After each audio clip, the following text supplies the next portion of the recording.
Akala ko parang sabi ko agave. Ito pala ay isang aloe vera, napakataba. Tulad din sa garden ko, mix palagi yung niya, mix yung pagka-garden niya. So, maganda rin yung kaprondi yung pagka-sitting ng kanilang landscape. Katulad niya nakita niyo yung mga white stones, napakaganda talaga ng white stones sa garden.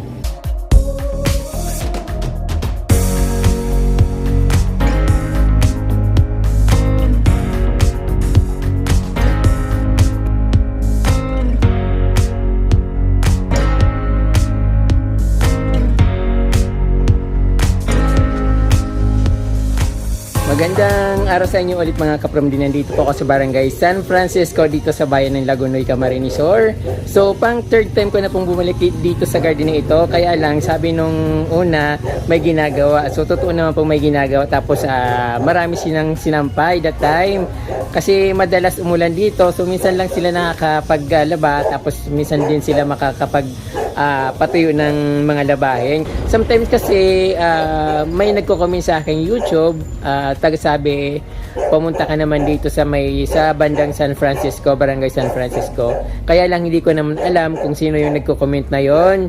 But kaya ito ngayon na paraan ako dito at may nakita akong magandang garden pero hindi ko alam kung saang bahay yung nag-invite sa akin na pumunta ako sa kanilang bahay. So ito kapromdi, pakita ko na sa inyo yung napakagandang garden dito sa San Francisco, Lagonoy, Camarines Sur. So ayan kapromdi, magsisimula tayo magpakita ng mag-show ng mga halaman ni Ma'am Judith.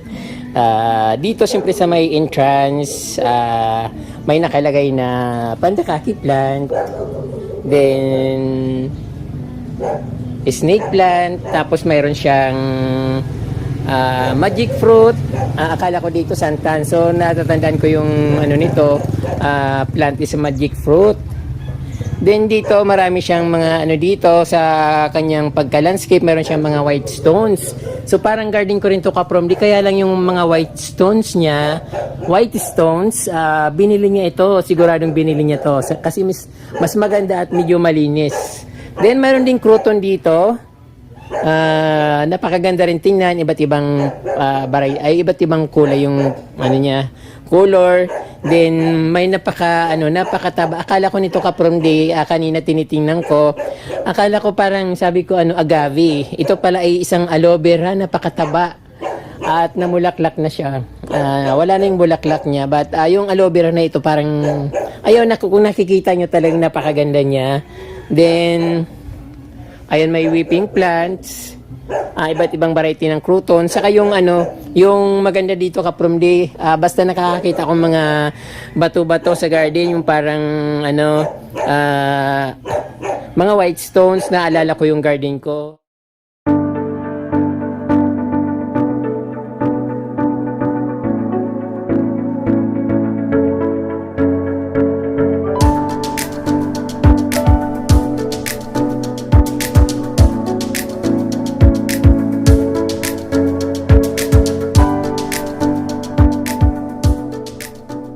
May favorite crouton kasi ito yung bakit ko palaging sinasabi ito na favorite crouton kasi napakaganda niya kapromdi sa landscape design sa sa halaman. I-mix mo sa green, tapos may golden crouton, tapos ito yellow. So napakaganda pong tingnan, katulad nung na-feature ko sa bandang Ocampo. Napakagandang tingnan at napaka-class.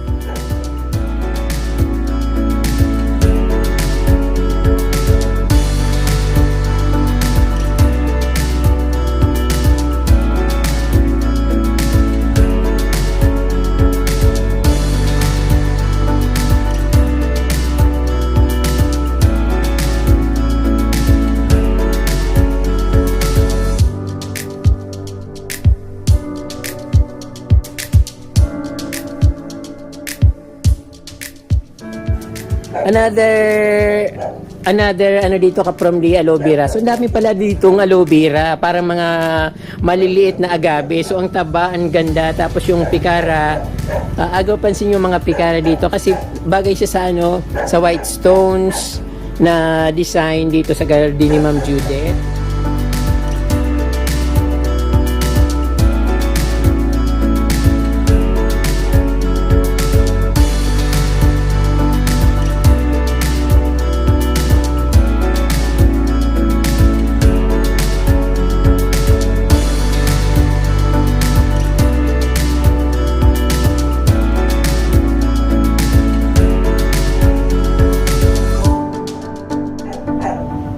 Very creative yung nag-garden dito. Although talagang napakarami niyang plants.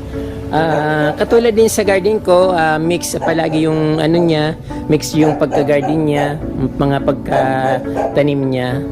Yan, maganda rin yung ano dito, mga bromeliads ni Ma'am Judith. Then, ayun, mayroon siyang lily plant or stargazer. Ayun. May mga begonia.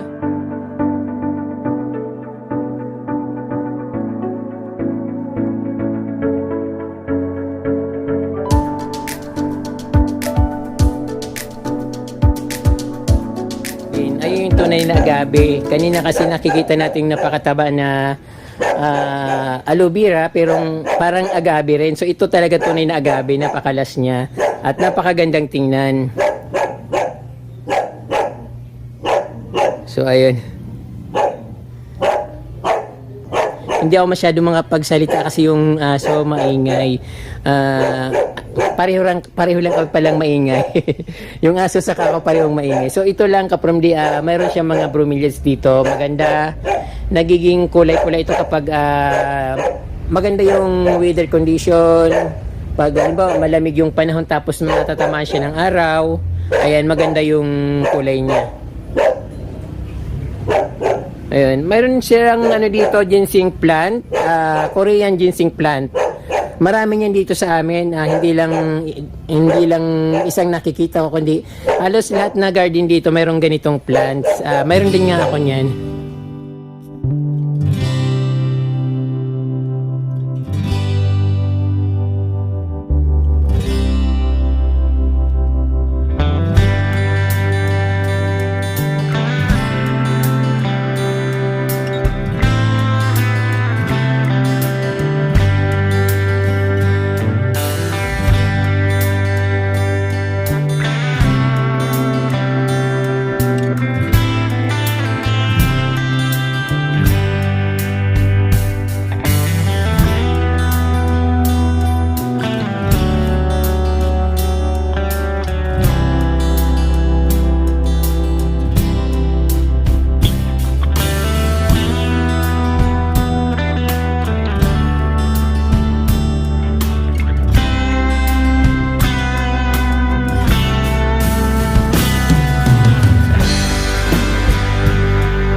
Then dito mayroon silang mga pandikaki plants,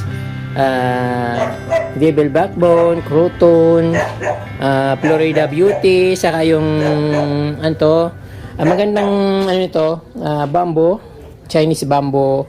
Ayan, magandang paramihin.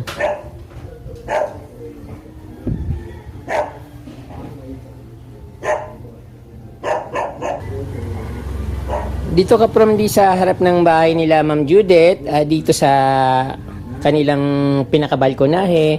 Mayroon naman ditong croutons at iba't ibang varieties ng plant.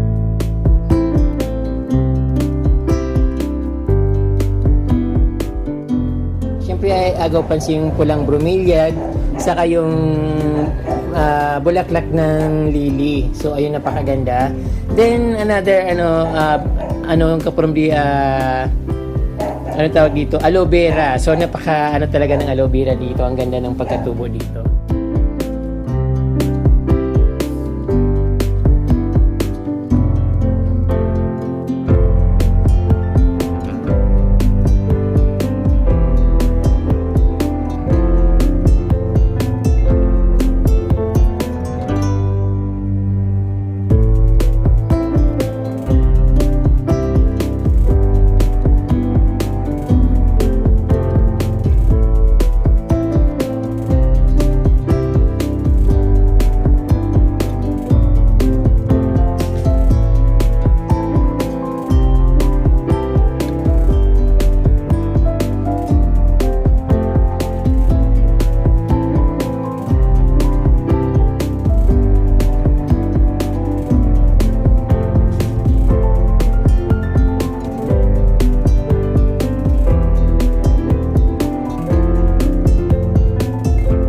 Maganda rin yung kapromdi yung pagka-sitting ng kanilang landscape.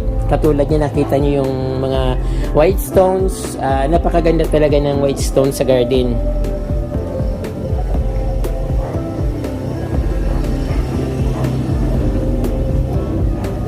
So meron silang mga dito, mga orchids, iba't ibang variety ng orchid. So yung iba siguro dito is dancing lady. Then ito, Phalaenopsis.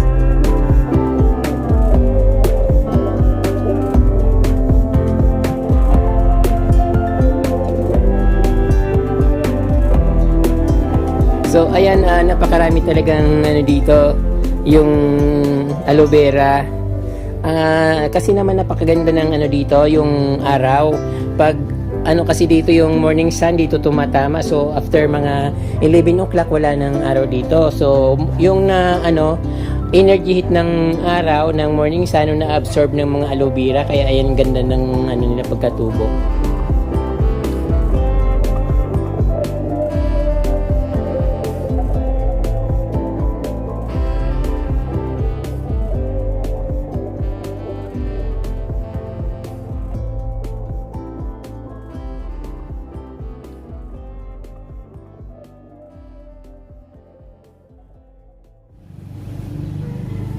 Mga San Francisco or croutons, dunya luz na white. Bibihira lang yung dito kapromdi yung dunya luz na white na ganito. So karamihan kasi yung kulay parang pink, mga nakikita ko dito. So yung kulay naman yung pula, so ako lang yung mayroon dito na yung kulay pula. Mayroon din kasi akong nakita dito na ganito rin na kulay orange. Maganda rin tingnan kasi sobrang dami kong mamulaklak.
So dito naman sa kanilang veranda, meron silang Picos plant, yung tinatawag natin na lucky plant or money plant.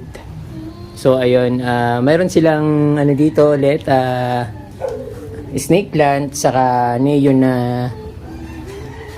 philodendron.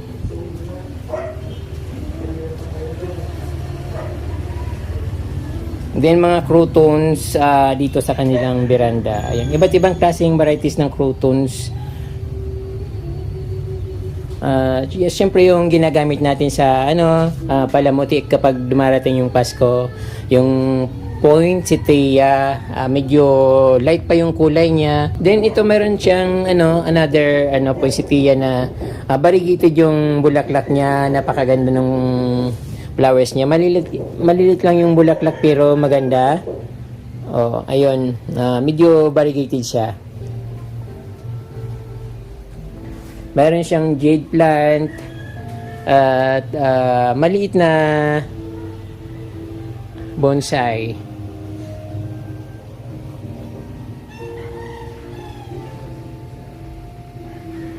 Meron din siya dito na silum.